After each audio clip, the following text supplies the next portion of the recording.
नेकी करने के मुतालिक इमाम सादिक अलैहिस्सलाम ने फरमाया, इज़ा आसरल मुमिनु अमलहु युज़ाइफ अल्लाहु अमलहु, कि जो शख्स नेक अमल करता है अल्लाह ताला उसके नेक अमल में इजाफा फरमाता है। क़ाल इमाम सादिक अलैहिस्सलाम, बरु आबाअकुम युबर्रिकुम अबनाअकुम, अपने वालिदैन के साथ नेकी करो, तुम्हारी औलाद तुम्हारे साथ नेकी करेगी। फिर आपने फरमाया कि दुनिया में उस शख्स के लिए खैर व भलाई है जो हर रोज अपने नेक और सालेह अमाल में इजाफा करता है। एक दफा रसूल अकरम सल्लल्लाहु अलैहि वसल्लम से पूछा गया, मन अहब्बुन नास इलल्लाह, कि अल्लाह के नजदीक सबसे महबूब तरीन शख्स कौन है?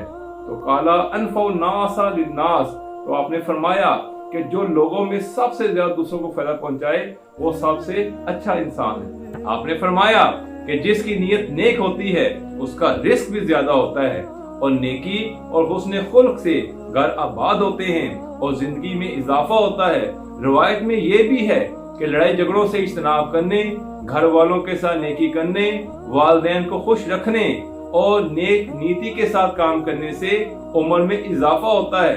फिर आपने इसकी मजीद वजाहत में यह फरमाया, खफ़फ़ुद्दैन, कि कर्ज कम से कम लिया करो, फ़इन्ना फ़ी ख़िफ़्फ़तिद्दैन ज़ियादतुल उम्र, कम से कम कर्ज लेने से भी उम्र में इजाफा होता है।